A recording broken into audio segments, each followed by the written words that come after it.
Hey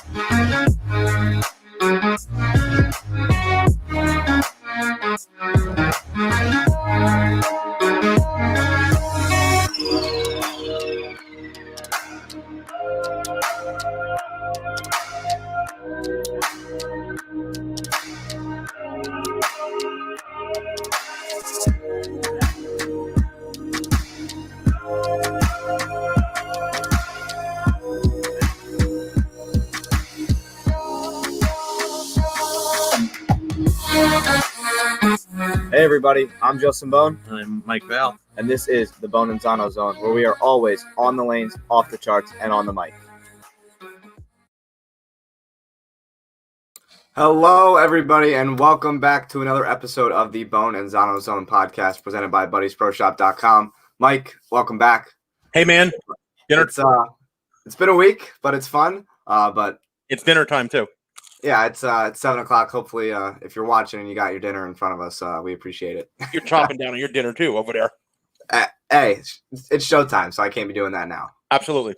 So we first off, shout out my partner. Happy birthday. It's going to be your birthday on Saturday. So yes, sir. We'll send off shout out. You'll be at the State Masters, am I correct? No chance. Oh, okay. You got a better chance of me walking on water than me bowling in the State Masters. No chance. I tried. I got to tell you what though, Justin and I bowled a tournament this weekend. And by the way, yes, plug. your thing is up. If you want to go watch the vlog from this very tournament, it's now up on YouTube. I'm just going to give Justin the quick plug. He did not strike until the 5th frame of game 2 on Saturday. No, it might have been the 3rd. Was it the 3rd? No, because you 3-6-10 3 times. I believe when your ball finally went high, I screamed on the top of my lungs saying you did it. It was halfway down the lane. It wasn't the arrows, and you're just like, yes. And at 3-6-10, I was like, yeah, because it wasn't a 2-4-8-10 finally. Yeah, that was a fun time though, and you know what? I thought I bowled well, and it does warrant me bowling in the State Masters, but I want to have a bowling-free day. That's fair. Yes. So a guy who does not have a bowling-free day is the guy who's in the wings waiting for us. Yeah. So we've got special guest Michael Davidson who's going to join us here very shortly. But first, for those of you who are unaware of what happened this weekend, the PBA Players Championship took place in 5 different regions across the United States: Virginia, Florida, Wisconsin, Texas, and Arizona, bowling 28 games across 4 different patterns. But we won't get into too many particulars. We'll just let the man who competed himself and the man who's going to be bowling on one of the TV shows in the East region specifically. So let's introduce Michael Davidson. My man. What's up, guys? How are you? Good. This guy's pretty cool. I saw him on the Brunswick show the other day with your father, and I was upstairs, Mike, when Parker was on that show. I was in the kitchen at the Bohn house, and it was hysterical because Justin, you weren't home. No. Your father had no clue on how to MC the show. It was hysterical. it was he didn't know what do I gotta do? I have an intro? What kind of an intro do I do? And Mike, am I right? He didn't know what in the beginning before backstage, that's how it was. That's how it was. Hysterical. And he's like, all right, well, I gotta wing it. Yeah. Once the show started, it all worked out pretty well. He's a natural. Oh yeah. Yeah. I can see where Justin gets it from now. I don't know if that's quite where I get it from, but we'll go with that. Yeah. So first off, great bowling this Absolutely. weekend. Down in Virginia. Congrats on making your first TV show, let alone a major. So go through the motions. Tell us how you're feeling that you're going to be bowling on TV here in a few short weeks.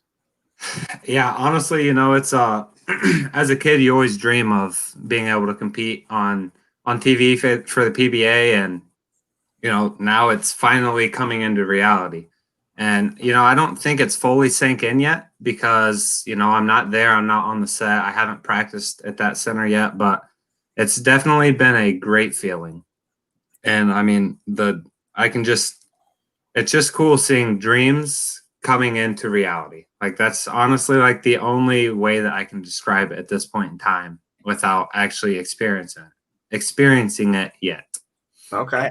Have you been like replaying it in your head or thinking in your head like what I'm going to do when I'm on the show, how it's going to be with the lights on? Like, Honestly, not really. Like I obviously I've thought about it, but at the same point in time, I'm like, you can only control so much. So I'm just like my plan. Like I've talked to a lot of different people over the last few days about TV and all the lights and the pressure and stuff like that, and they tell every single one of them is just like get comfortable, and just have fun with it and throw shots. So my mind has kind of been just that, figure out a way for me to get comfortable and just have fun with it and throw the best shots that I can. And you know the plan is to win, but I mean, if I bowl a good game and end up, someone throws a big score at me, and you can't really do anything about it. So I'm just trying to focus on what I can do and make sure that I do that to give myself the best opportunity to win.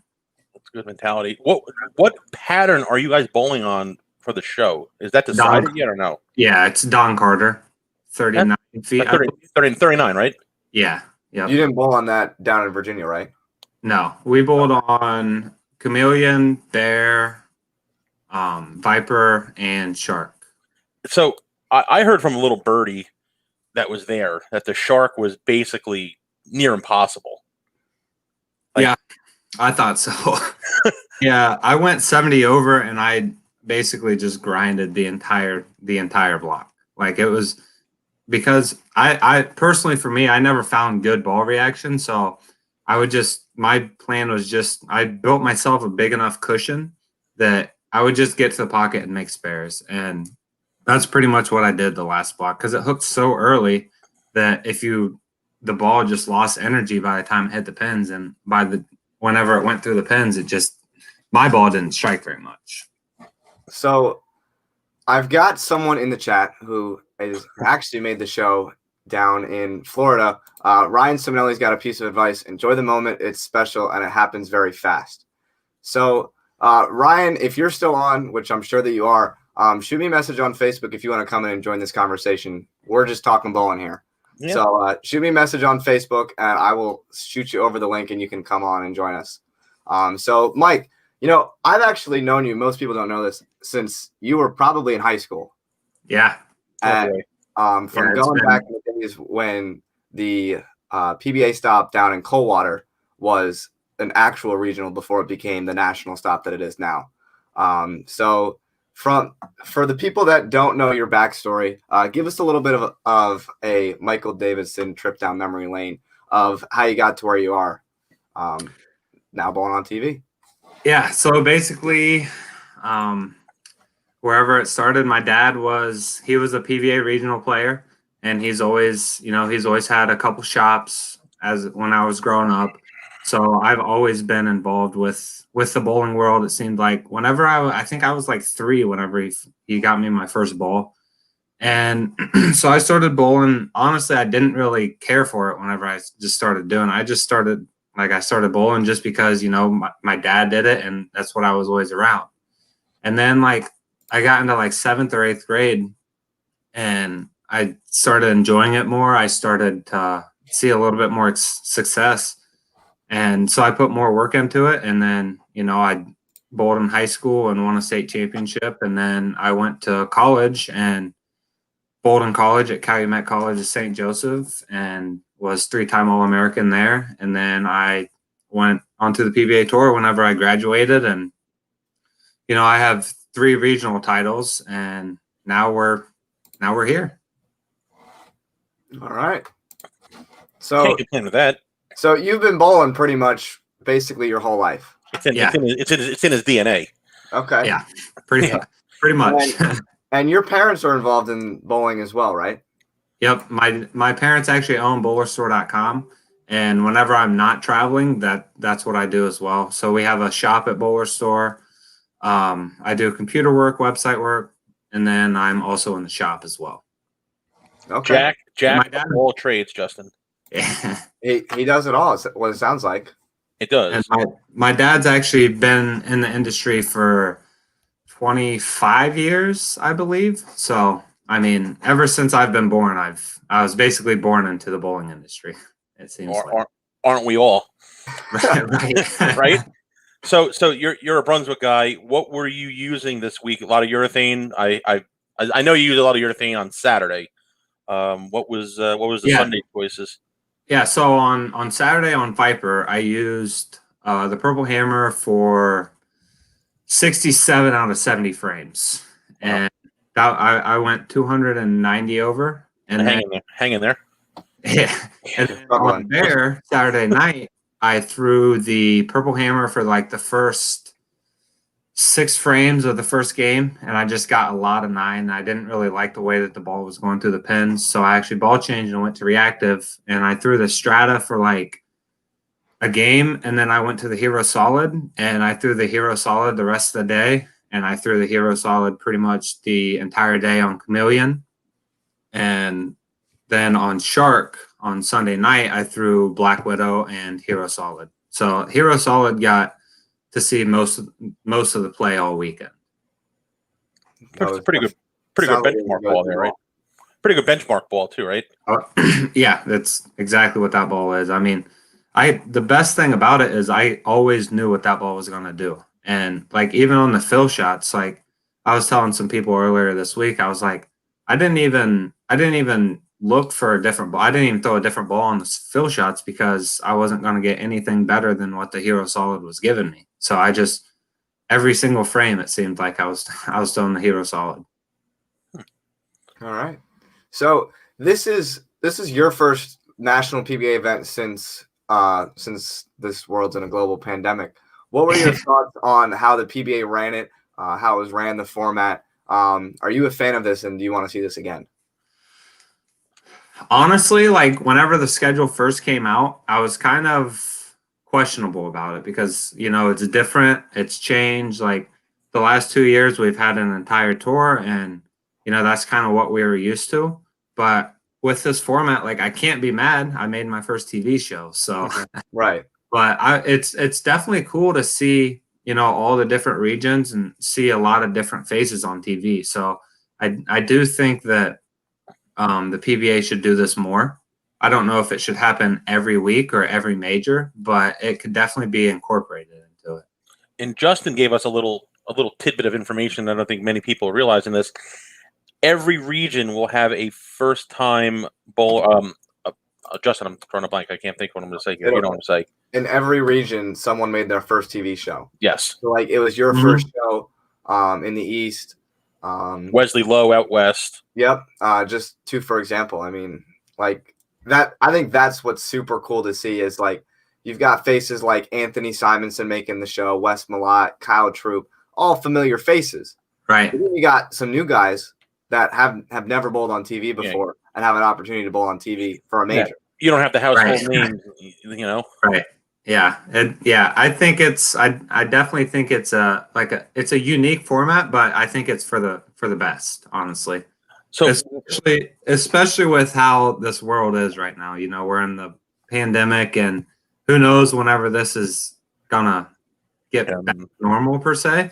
So the fact that they can figure out a way to schedule it and still for all of us to be able to compete, and now that there's new names on TV, I just think I think they did a very good job with it. Mike, what's on the schedule for the rest of the year? You going to bowl the World Series? What do you got going on? Yeah, the TOC World Series, Masters, U.S. Open. I have to, as of right now, I have to bowl the PTQ for the TOC. Okay, but I mean, are you invited to the U.S. Open? That's still now it's invite only, right? I was in the top points last year, so I got the invite to it. So I'm signed up for that. I'm signed up for the Masters. And then I think World Series entries open in like a week, so I'll be signed up for that as well. All right, so I'm a little bit behind the 8 ball. So the U.S. Open is at the stadium in Reno, correct? Yeah, actually the Masters is as well. Oh, so they're both there. Yeah. Is the TSC at Riviera? No, that is in Jupiter where we're bowling the players. Oh wow, that center's getting an awful lot of play in the past 8 months. They're getting a lot of play. And then I guess, and then the World Series, is that also going to be down in Florida? Yeah, it's in Tampa. Oh, okay. I think one thing about the schedule a little bit is like you don't have to travel as far for more events. Like the U.S. Open and the Masters are in the same building, so you'll be in the same place for 2 weeks. And obviously the TSC and the World Series we just said are in 2 different buildings, but they're still in Florida. They're still drivable distances. Yeah, they're only a couple hours away. Yeah, it's like a 4-hour drive, exactly. Right. So I think that's something that's really unique, especially with everything that's going on, how traveling can be a pain. Right. Getting from some places to another, that giving the opportunity that you can stay in one place for 2 weeks or within driving distance, I think it was a smart play by the PBA. Oh, yeah, for sure. It makes it easier for them, and honestly makes it easier for us, too, because we don't have to, we're already down here, so we can, just drive a couple hours rather than have to drive 10 hours to get to the next event in 2 days, and with everything that's going on, like you said. So it's definitely the best way that they could do it right now. Yeah, absolutely. So, Mike, we're going to wrap up your time here. We don't want to keep you all night long. So the floor is yours. You got 30 seconds. Anything you want to say, give a shout out to. The floor is yours. Go right ahead. Yeah, I just want to thank you guys for having me on the show. And I want to thank Brunswick, bowlerstore.com, Turbo, and Genesis, my sponsors. Honestly, the best people in bowling. They've supported me since for a long time now. So I can't thank them enough. And same with you guys. I mean, having me on the show, it means a lot. So the door is always open to come back, bud. Absolutely. Yep. So Mike, best of luck this week. Come back and listen. When you come back, we want to see the big cardboard check for $250K on your wall. So that's the plan. That's the plan. Yep. We want to see it, man. So come on back, bowl well, stay safe, more importantly, and we'll catch you soon, right? Yep. Thank you, guys. I appreciate it. Yep, Mike. Have a good one. Best of luck. Later, buddy. Mike Davidson. Good guy, Justin. Yeah, he was an absolute blast to talk to. Like I mentioned before, I've known him for a couple of years now. Met him out in Coldwater. Just great family out there too, and just really nice people. Him, absolutely, the whole family in that community. So I'm super happy for him to see him finally make his first TV show, especially at an event like this. Yeah, at a major, absolutely. So we were on last week. Yep. We had our prediction show. Yes, we did. So do we want to do another prediction show? We can do that. Well, let's recap it through each region, right? So yeah, let's go through because I believe you have a list of all of your predictions before the event took place. Yeah, you've got a whole notebook there of predictions. Justin, I'm good at what I do. I'm good at what I do. So all right, so let's start on the Tampa region. That's the first one I have. Okay. So Tampa, you want to see what I predicted for each region? We'll start with that. I think we'll start with the 5 guys that made the show. All right. So in Tampa, do you have it, or you want me to read them off? I'll pull it up. Okay. So leading. Oh, that's not Tampa. Hold on. I'm getting there. It's a long day. That's the southern region is Tampa. Yes. So Jesper Svensson led the way at 584 over for 28 games. Christian Azcona making his first TV shows in second, only 10 pins behind Jesper. Fan of the show, Ryan Simonelli, shout out to him, making the show at 495 over. Tom Doherty in fourth at 411 over, and Dick Allen rounding out the top 5 at 394 over. Tommy Jones was 6th, just missing out at 352 over, missing the show by 42. Let me round out the top 10. Go ahead. Quick. Pontus Anderson in 7th. Christus Jonas, I'm going to mess up your last name, so I'm going to say S. Mike, if I've heard of this guy before, I know his name. I know his nickname is Christus. And if I even try and say the last name, I'm just going to butcher it, so I'm not even going to say it. He's from Lithuania. I'm looking at it now. Yeah. Andres Gomez and Michael Coffey rounding out the top 10. And Sergej Voss? We'll go with Sergejevas. Yeah. S is good. We'll leave him as Mr. S. Yeah. And then I couldn't help look past in 11th place was one of your picks, Norm Duke. Norman was 11th? Yep. So let's go and hear what your predictions were, and All right. we'll So just go from there. in Tampa, I had Dick Allen, Okay. and we talked about him, and I said he was the most underrated guy on tour. I would definitely agree. Yes. All right, we're gonna know he's Verity's guy. That's what we're gonna refer to him. That was Verity's guy. Thank you, Who? Ryan. Mr. S. Okay. Okay, so I had Dick. I had Don Barrett. Okay. Dom had a pretty good showing. He finished 14th at 263 over. I had Norman. Okay. He was 11th. I had TJ, who was 6th. Yep. And I had Jesper. Okay. So I went 2 for 5 in Tampa. You were 2 for 5, and the lowest after that was what? 14th, we said? Where was Dom? Yeah, 14th. Dom finished 14th. Yep. So Dom was the lowest one I had there. So we'll say you did pretty good in that region. Yeah. Now, let's move forward to the finalists in the region, shall we? Okay. So we have Jesper. Is Ascona? Is it his first show? Yes. I feel like he's made, or maybe an extra frame show. Yes, he has a PBA title. He's won one of the extra frame events. But I mean, if what I'm saying is true, that somebody made their first TV show in every region, which I'm 99% sure that it is. Jesper's made a show, obviously. Ryan's made a show before. Tom Doherty's made a show. Dick Allen's made a show before. Multiple time titleists. Yeah, so maybe they're just referring to like actual TV instead of like an internet maybe thing. Yeah. All right, so extra frame is definitely much different from than Fox, than FS1, of course. Yep. All right, so what's your prediction? And so hold on here. So we have 3 lefties out of that region. Ascona's a righty. I'm sorry. Yeah, Ascona's a righty. I thought of the wrong guy. So we have 3 and 2. Realistically, I think that there's a few ways it can go based on the pattern and the topography of the center. We can't even say like, it's going to be the show's going to be in the same building. Jesper, when he gets lined up and starts striking, he doesn't stop. So if they're any good on the left, and he's got a chance, probably with urethane, because that seems to be when he bowls really good, he's using urethane. I would like to know if Ryan was using urethane or if that's the play. He'll probably get us in the comments, I'm sure. Yeah, that's why I'm waiting. That's why I'm saying it like that.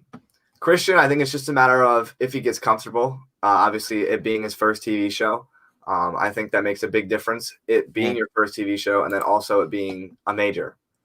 I think depending on how he gets his feet wet, who he bowls, what his opponent bowls, if he can control what he can do, obviously he has a PBA title.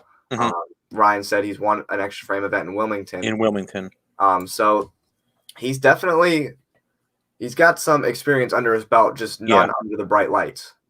So I think it's just a matter of getting lined up and getting comfortable. Yeah, keeping his emotions under control and not let the lights bother you. Yeah, that's everyone.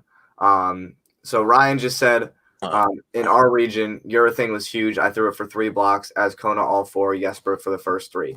So there you have it. I mean, like, just looking at that, we know that AMF surfaces are pretty high friction. And based on how old the surface is, there are some AMF surfaces that hook out the building. Yeah, and this is the same place they had the Strike Derby, right? And the King of Bowling, this is the same center? No, this is a different place.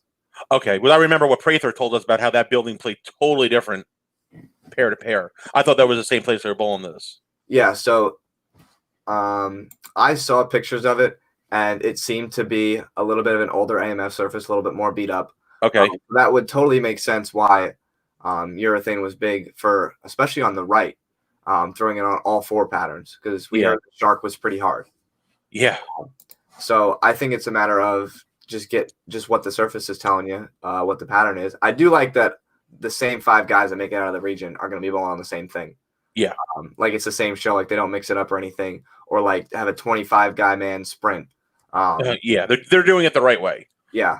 For sure. Obviously, Ryan Simonelli's been on TV many a times, major champion, multiple time titleist. The retired guy on the show, if we will. Darty. He's back. He's back. Darty.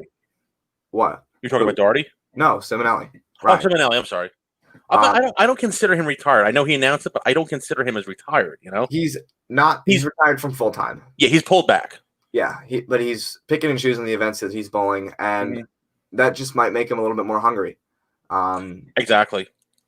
And I think anybody getting lined up, but especially Ryan, and when he gets lined up, see ya. Tom Doherty and Dick Allen in the opening match. I think that's just a matter of who has better ball reaction. Yeah, flip a coin, really, right? Yep. Not going to say they have pretty similar styles, but they probably play similar parts of the lane. Yeah, I could see Tom probably trying to ram urethane up the lane. He's known for that. He's pretty good at that, and I can see Dick trying to kind of get around it somehow. Like he likes to float it. Yes. He's very soft at the bottom and just kind of, like you said, floats it down the lane. So kind of reminds me a little bit of P. Weber. Yeah, that's a pretty good comparison. Yeah. So we've given you the 5. That's I have my pick out of the region. Ahead. Why do I got to go first? What, age before beauty? Absolutely. I like the number 3 seed to win that region. Okay. And I'm not saying that because he's in the chat BSing with us. I think, like you said, he's hungry. I can see him bowling with a little bit of a chip on his shoulder for some reason, and I honestly think he's the only one out of the 5 that can go shot for shot with Jesper. Yeah, I could see that. And I think if push comes to shove, and this is not a knock at Jesper at all, but I think Ryan's a little more versatile than Jesper is, and if he has to get around it and put resin in his hand, that's the extra feather in his cap. So I take Simonelli to win the Tampa region. I'm gonna agree with what you're saying. What you're saying is totally making a lot of sense. Sometimes I do. Sometimes, not all the time. Sometimes, not all the time. All right. So that's the South. Where do you want to go next?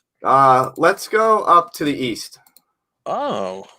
Let's go up to the East. So, we just heard from Michael Davidson. He's going to be the number 3 seed, like we talked about first time on the show.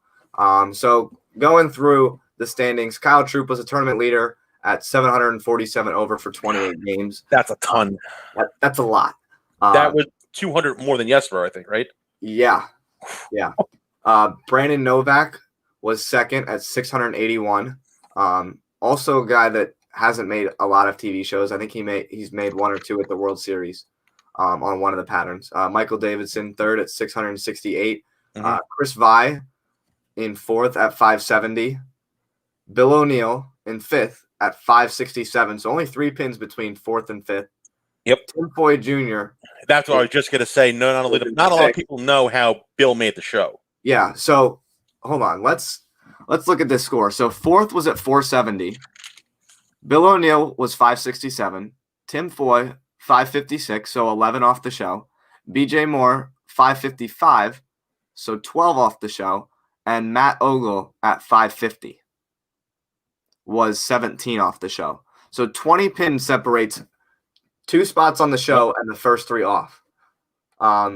We got this insight from Brandon, who was down there. Yes, field reporter Brandon Bohn for yeah.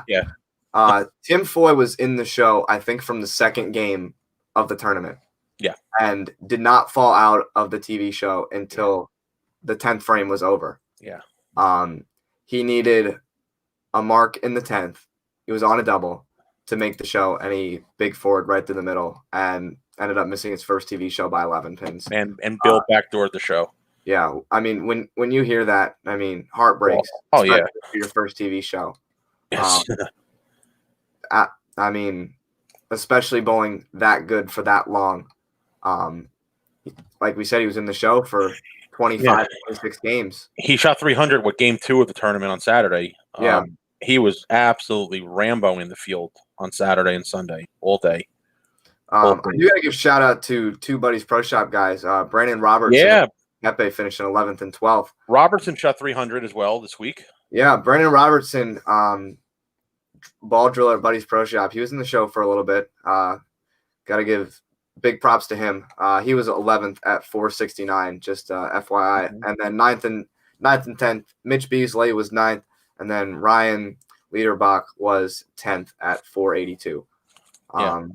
So going through the top 5, or do you want to give your predictions of the guys that you thought were going to be in the show? All right. So another region where I had 2 of the 5. Okay. I had Troop. I had Bill. Those were the 2 that I was going to guess you had. And this was the region where I went rookie, retired, senior. Okay. The rookie was Anthony Nyer. How did Anthony Nyer bowl? He did not have the greatest start, but he just missed a check in 26th place at 238 over. All right, respectable finish for sure. Machuga was my next pick. Okay. I don't know where Chugs was. He finished 32nd at 175. And my last pick was Schaefer. He was 28th at 231. All right, so 2 for 5. Yeah, you had 2 for 5. I'm gonna be honest. Of when we had the conversation, I said Kyle Troop, Chris Vi, and Bill O'Neill. Yeah, you had 3 of them out of the East. Yep. Brandon Novak, I did not consider his name. No, I think I mentioned Mike's. You did. I think this could come down to a little bit of experience. Chris Vi's made the so we'll start with the opening match. Yeah, go with the opening match. Chris Vi and Bill O'Neill. Bill O'Neill has been in the top 5 for the last few years now. Of bowlers on tour. Bill's one of the best bowlers on the planet. I mean, yeah, there's no doubt about it.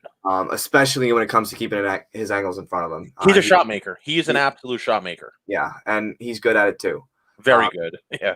Just won the playoffs, won the Players Championship last year, defending champion. He's got to be comfortable in this kind of situation. Yeah. Chris Vi made back-to-back major shows last year in the U.S. Open and the World Championship. Got a little bit of experience under his belt, but also still a pretty new guy to the television scene. So last time he bowled on TV was the World Championship show. And he bowled 250. Yeah, Frankie bowled 260. I think he needed a double in the 10th to win. Yeah. And unfortunately didn't get it. But I think that could just be a matter of getting lined up. And if it's there, whether it's going to be straighter or if it's there going around a little bit more. Yeah, and just think about this too. Chris Vi made the show at the World Series, at the World Championship, right? Yep. How long did he have to wait before he bowled that telecast? I don't think he waited as long as we think. Was that the one where?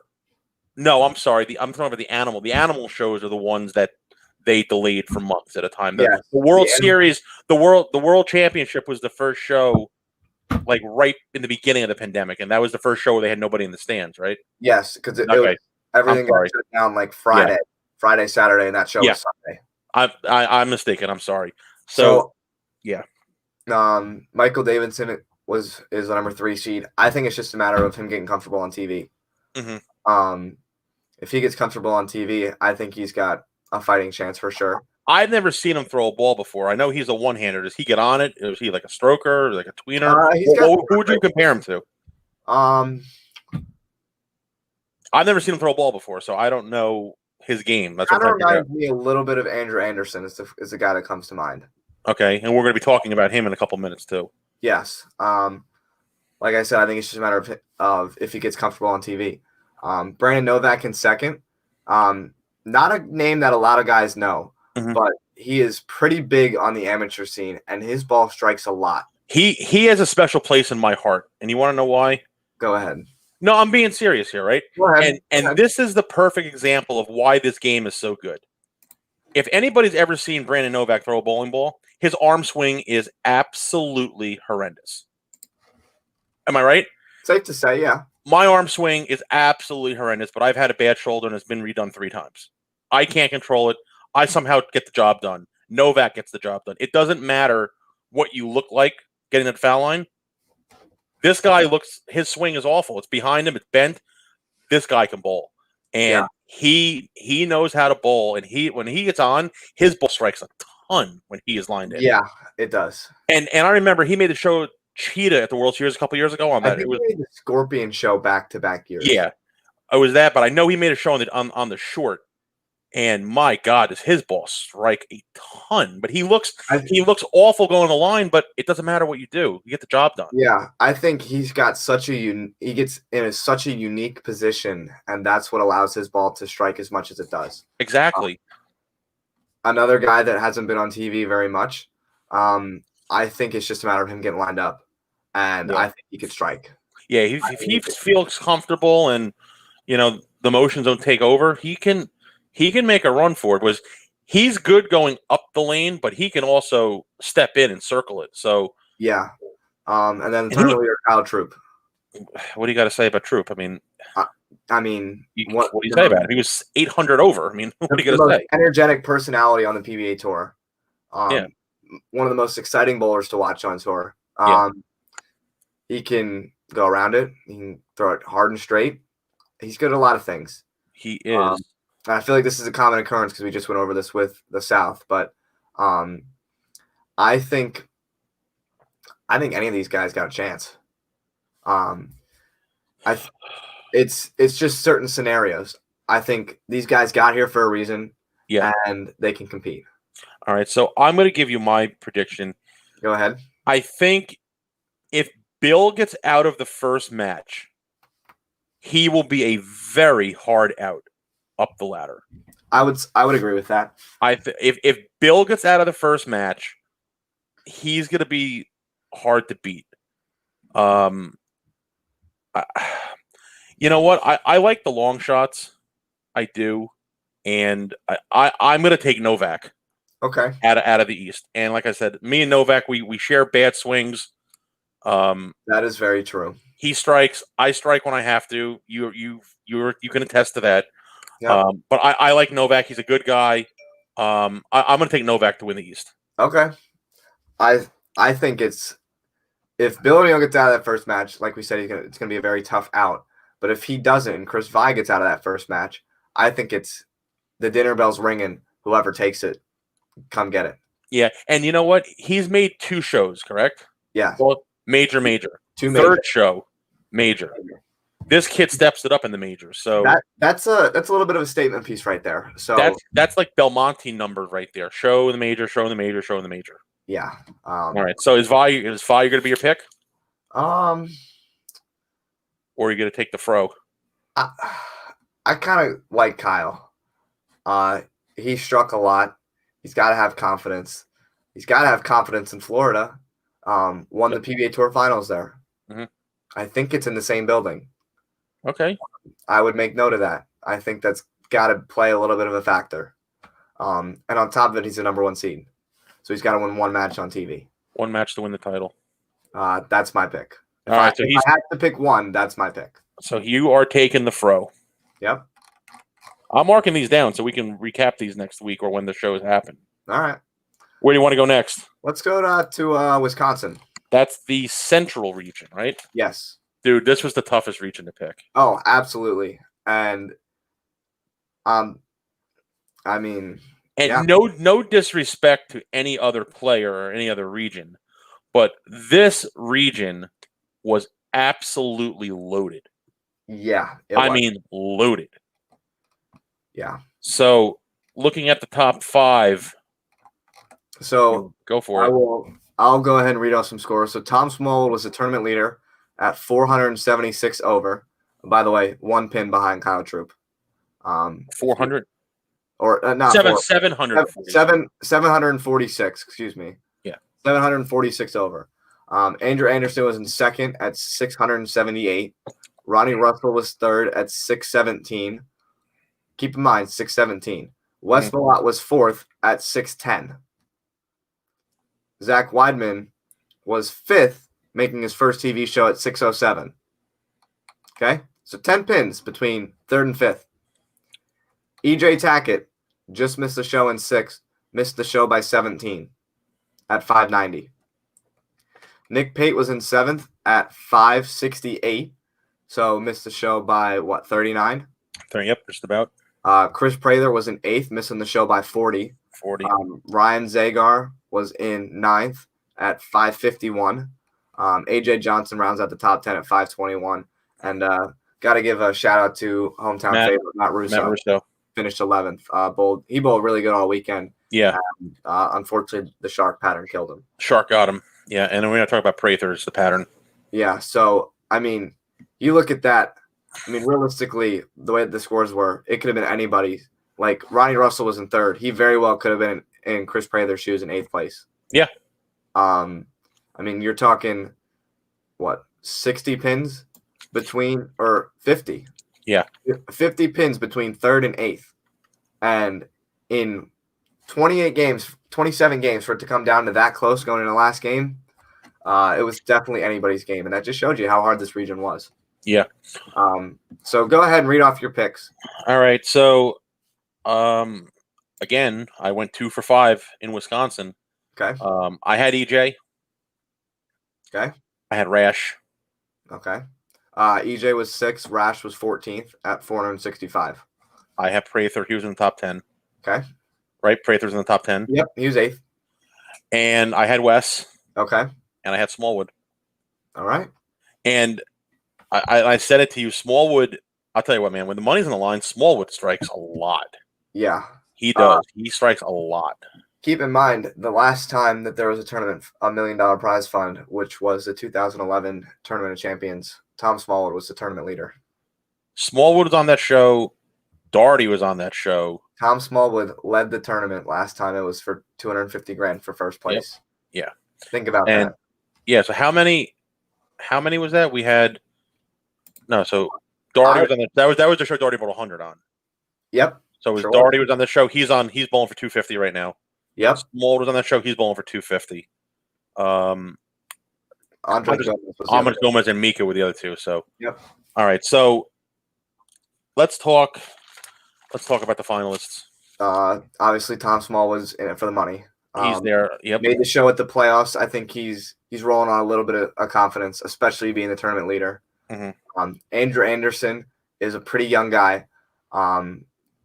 Keep in mind, past player of the year. Masters champion has already won a major. Yes. Won the Masters and won a second title in 2018 and is the only guy to win a player of the year that hasn't been like in the top 5 for the last 10 years. Yeah.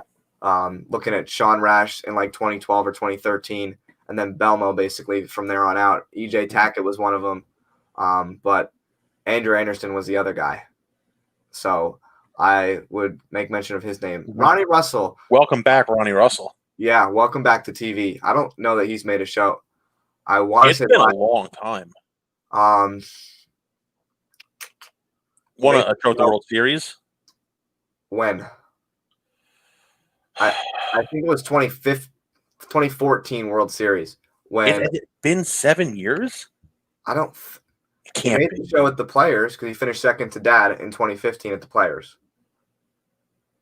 I don't think it can't be that long. Can't be that long. I don't think it's been that long. No, can't be.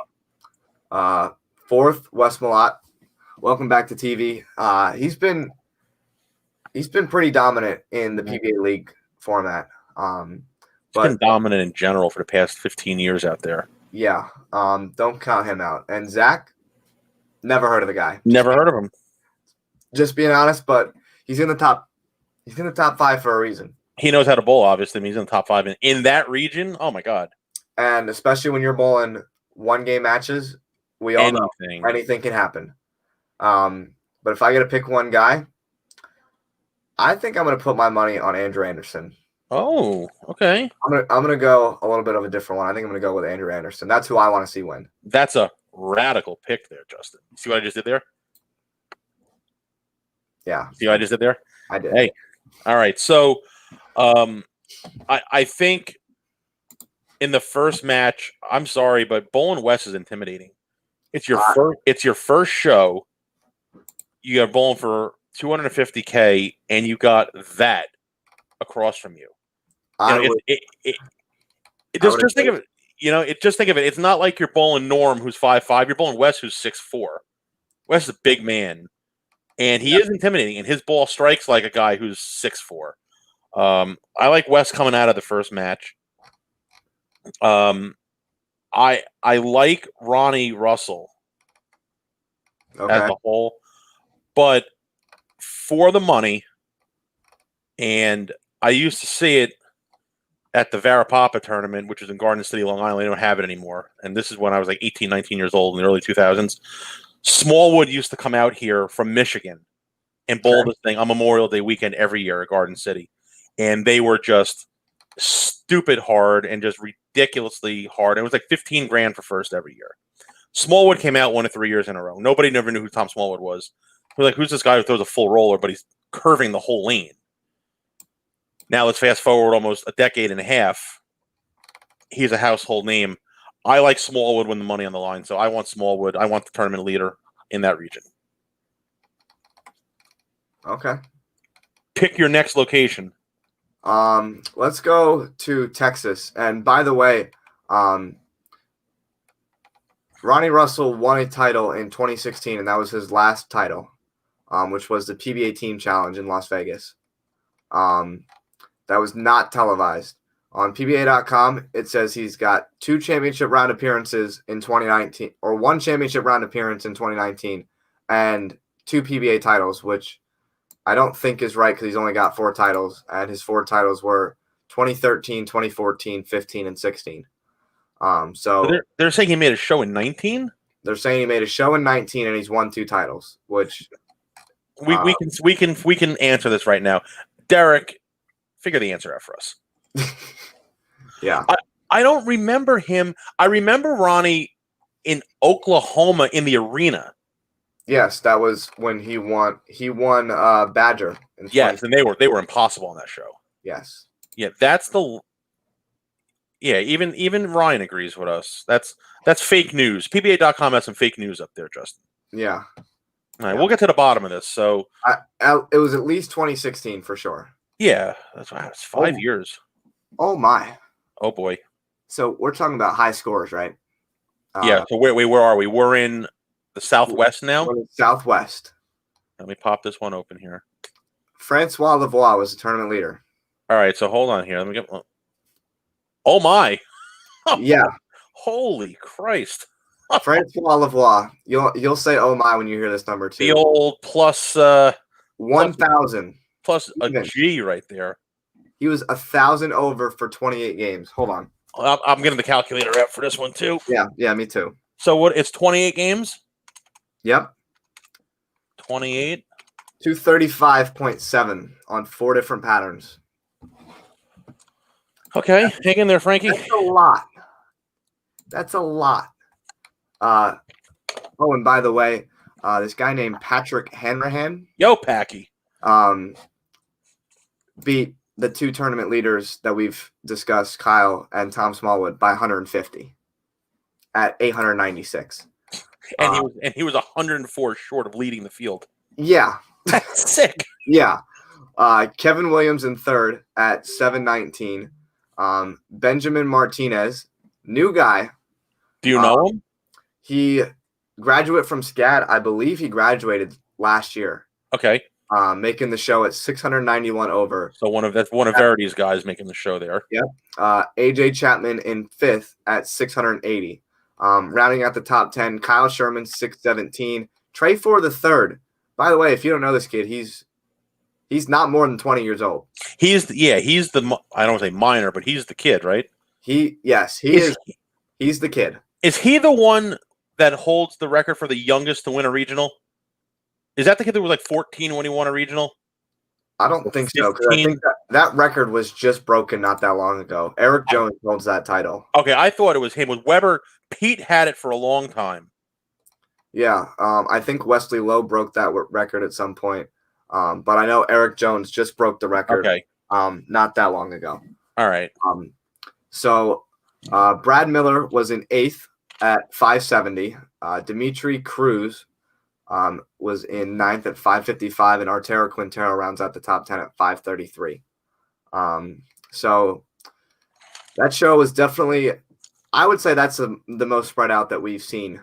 But yeah, once again, like just example, Kyle Sherman was the first guy off the show and missed the show by 63, if I do my quick math right. Yeah. But even then, Francois was ahead of Packy by 100. Packy was ahead of Kevin Williams by 180. Jesus. Kevin was ahead of Benjamin Martinez by only about 20 or 30. Oh, And then Benjamin was ahead of AJ by 11. All right. So you can't go against the number one seed, Francois Lavoie. 2-time winner of the U.S. Open. It's hard to bet against him. Yeah. Packy? I had Frankie. I think you did. I had Chapman. Frankie. Yep. I had Weber, but Weber was a scratch. I heard he tested positive for Corona. Okay. That's what I heard. I don't know if that was accurate, but Weber did not bowl. Weber was scratched. Okay. And then I had Pharoah Williams. That was the wild card. But I also did have Grandpa Barnes.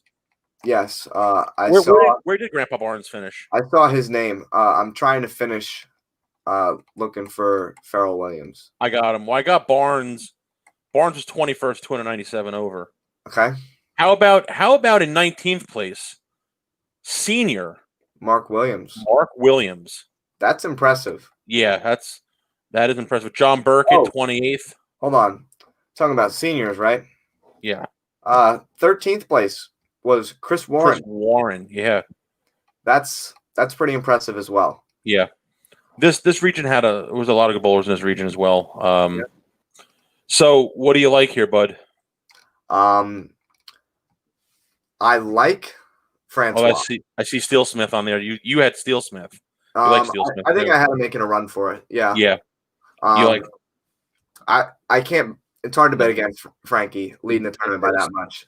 It is, and he's just so good at the bottom. But I mean, Packie's making his second or third show. Yep. This is Kevin Williams' second show. Benjamin's first show. And I don't think AJ Chapman has more than 2. No, and AJ made a show, I think, at the Players. He made it at Wayne Webb's. So I would assume that was the Players. Either the Players or the doubles? No, it definitely wasn't the doubles. It was a single show.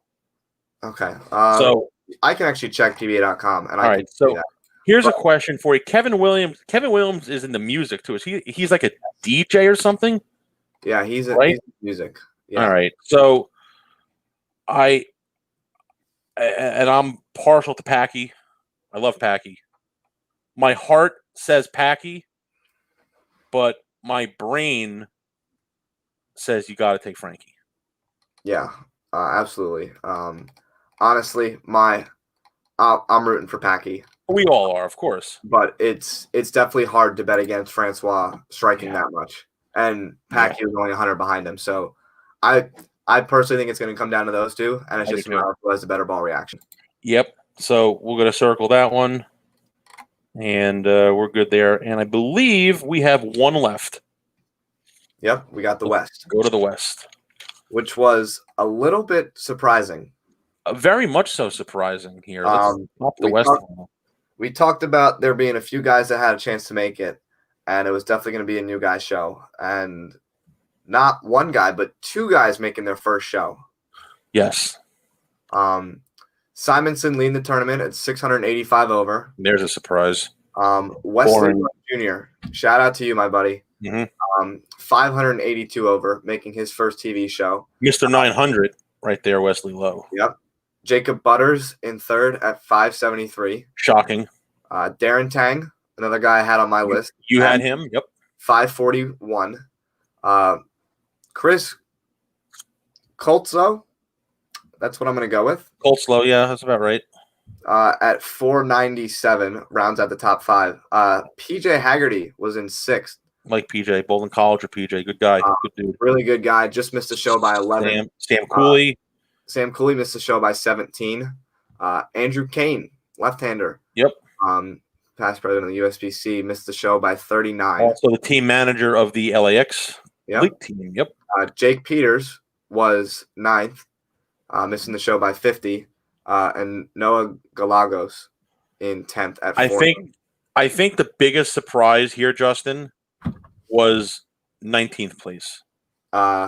Absolutely. By the way, 19th place is Jason Belmonte, and only 290 over.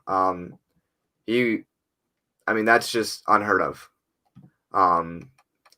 Absolutely unheard of. You know what though? It shows that he's human. Everybody has a bad day. I mean, it happens. Absolutely. But also, just going right past the top 10 in 11th is Dio Bernard. Those of you who don't know his name, he is my age. Get out of here. He's 17? Yeah. Really? He is my age from the West Coast, and I'm 95% sure he has his card. Wow. I know he's won a regional. He's an adult bowler now. I think he led junior gold when it was in Texas in U15. This kid's pretty good, and he was in the show at one point.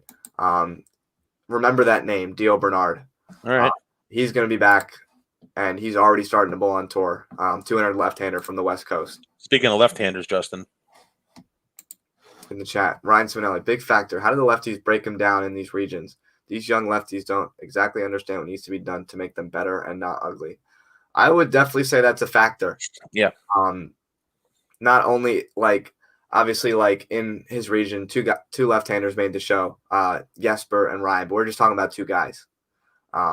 If the other, let's just say there's 20 of them. If the other 20 of them don't know what they're doing, the left's going to be hard. Yeah. The left is going to be hard. 95% of the guys on tour all play the same part of the lane. If the left-handers don't know what they're doing, it's going to be difficult for the guys that do have a clue of what they're doing. So here we know we have two lefties. Tang is a righty. I don't know what this Chris guy is, what hand he throws it with. I think he's right-handed. And Simonson is whatever you want to call him. Simonson is a righty and then a righty who can be a lefty. So we don't know what Simonson's going to do in his bag of tricks. Right.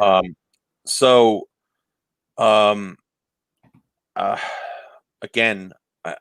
So let me go through this real quick. Simonson, we all know Simonson, who he is. Youngest to win a major, youngest to win two majors. Powerhouse on the PBA tour, only at 23 years old.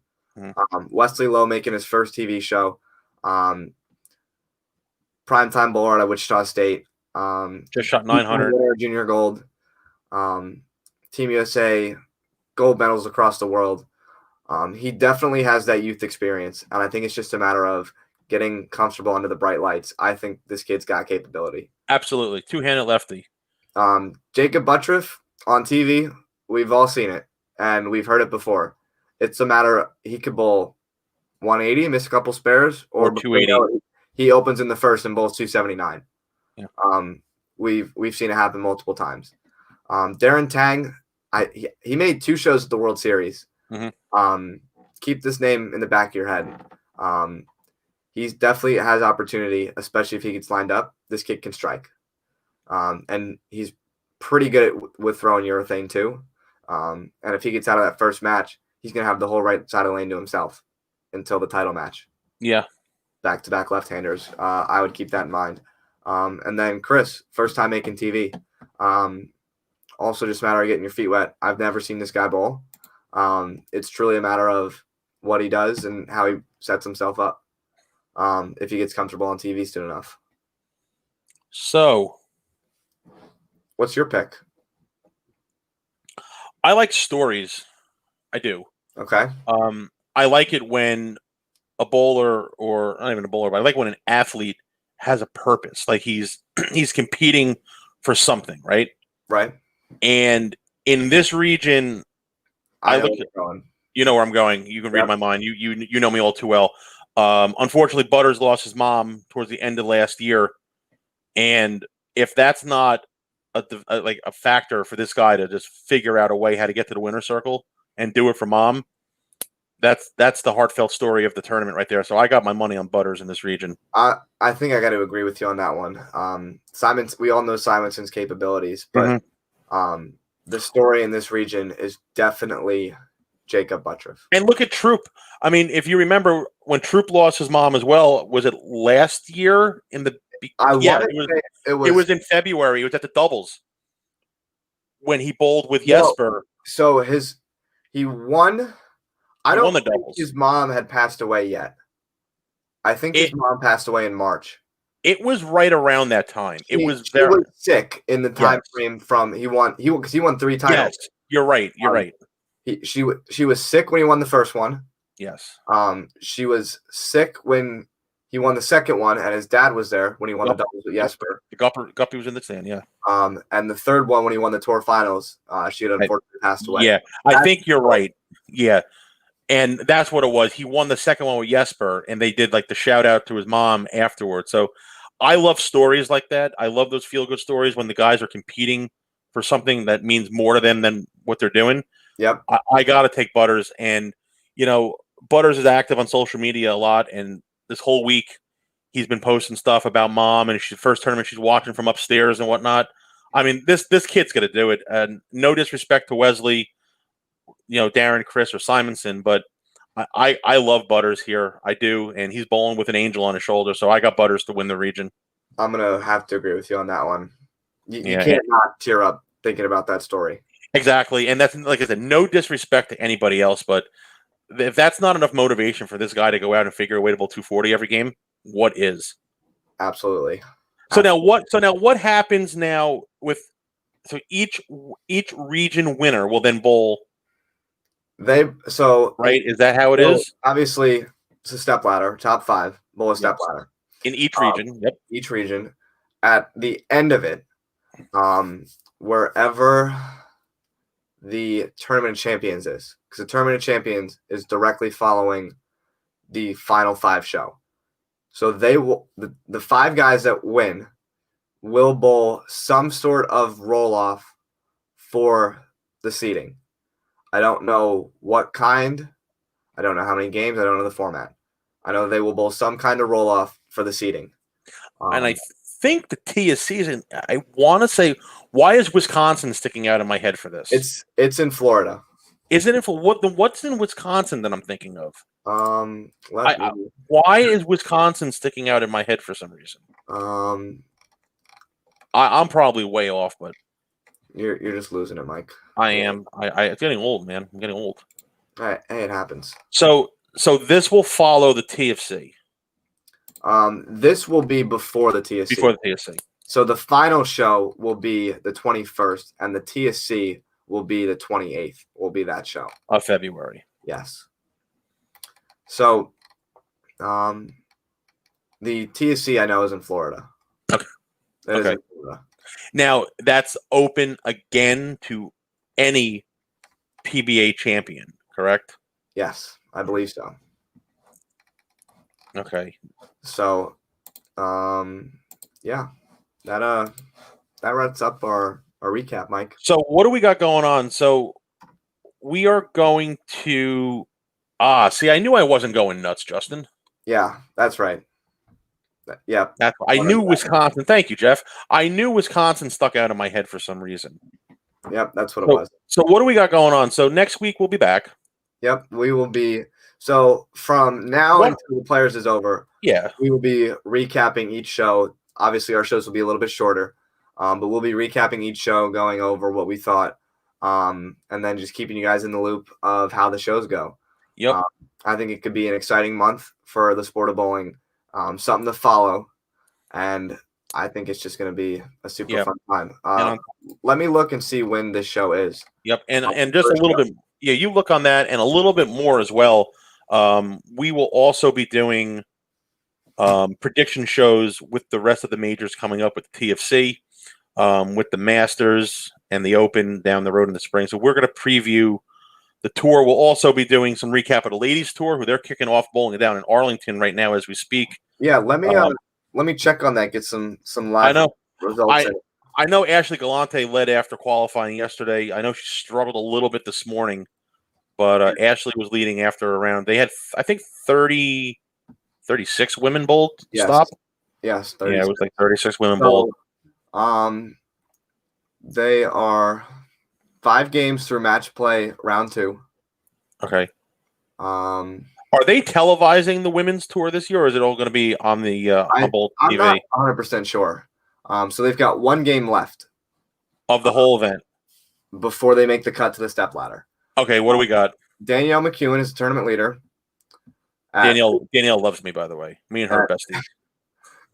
At 834 over. Okay. 9-2 in match play.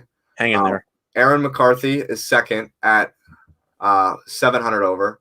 which she went 6-0 this morning and was absolutely running him over and is struggling a little bit tonight, only 56 over for the 5 games. Okay. Shannon O'Keefe is in third. Shocking. 46. Yeah, I know, right? What else is new?